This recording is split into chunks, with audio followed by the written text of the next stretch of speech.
Alright, well, I've got a project to do here, so I figured why not turn the video camera on and let everybody watch over my shoulder here. Visual aids are a good idea, and basically the idea here is to take some of the common defensive ammo and make like a bullet board, or whatever you want to call it, but basically a piece of each kind of ammo lined up next to each other so that people can compare them if they haven't seen them before. So I collected up some common defensive stuff here. Might be going a little extreme on this one. And then I figured if I was going to do it, I would try to do a more elaborate one for just more than just your defensive ammo, for more across the board. And I know that can be a pretty big project, but since I'm working on it, I figured I'd do two right away. So let's take a look at it.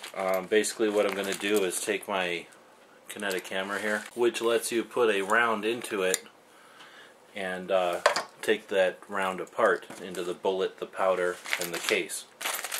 So let's take a look. Like I said, I thought this one's a little more elaborate, just to give more options for people. And this is the one we'll start out with. So let's see what we've got here. Got a 22 long rifle.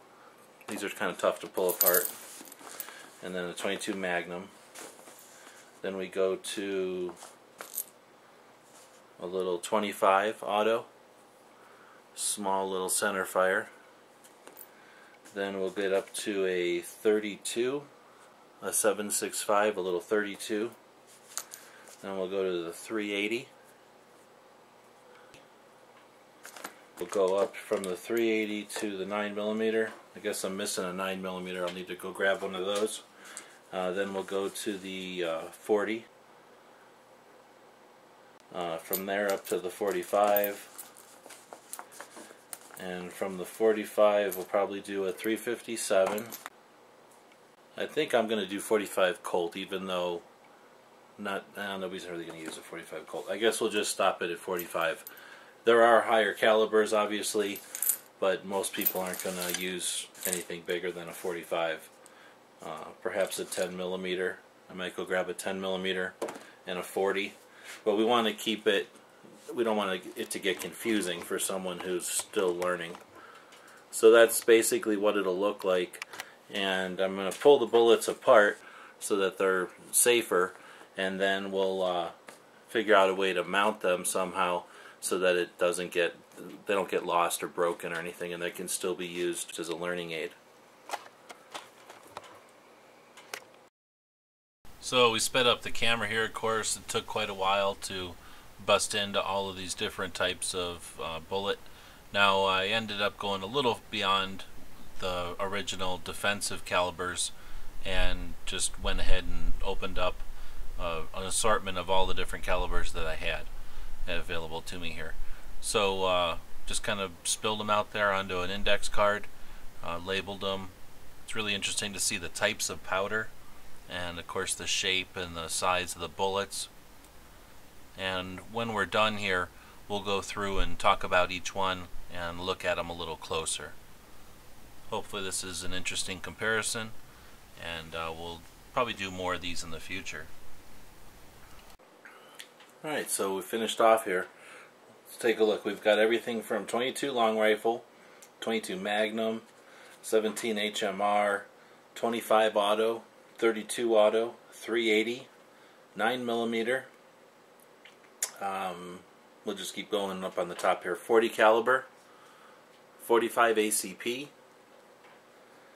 357, 10mm, 45 Colt, 44 Magnum, 9x18 Makarov, 38 Special or Plus P, 38 Smith Wesson, so basically like 38 short, 38 Super, and this is an auto, and then last 7.62x25 Tokarev. So we have a couple of commie rounds here.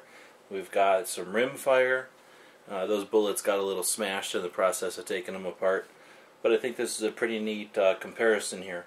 So we've got everything busted open. We've got the bullet out front. We've got the powder.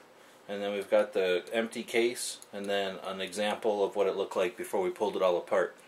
and you can get a pretty good idea, since they're all right here together, of how big things are compared to each other. And it's really neat to take a look at some of these powders. This one is green, it looks like sand. One of the neatest ones is 22 Magnum. It's little tiny round balls, so they just roll all over like little tiny marbles. Some of these are flaked, like this 38 Super is a good example of being a flaked powder. Something like this 45 Colt is another type of flake. So we'll take a closer look at them all here and kind of zoom in. So we've got the 17 HMR. Those use a 17 grain bullet. Then we come to the 22 long rifle, and that uses probably a 40 grain bullet.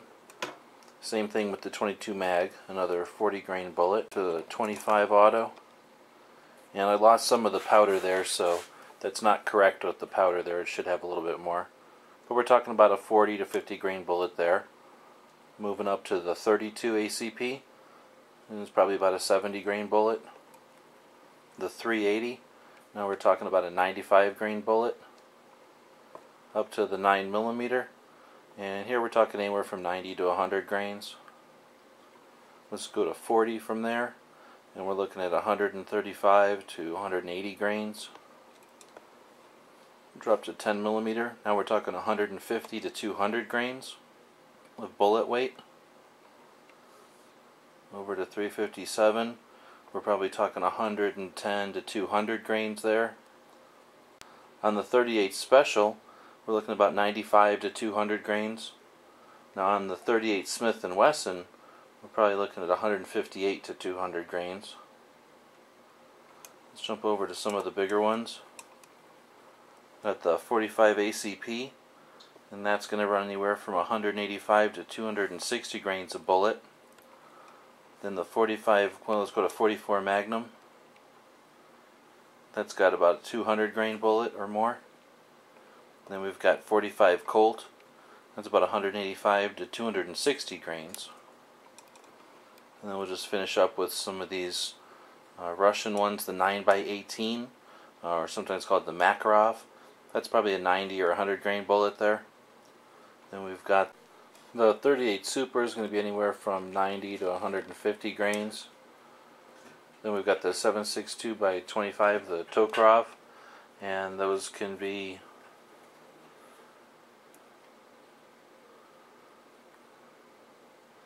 those are usually about 85 grains. So I think we covered them all there. Looked at them kind of close, and now the next step will try to be to arrange these for presentation. Thanks for watching.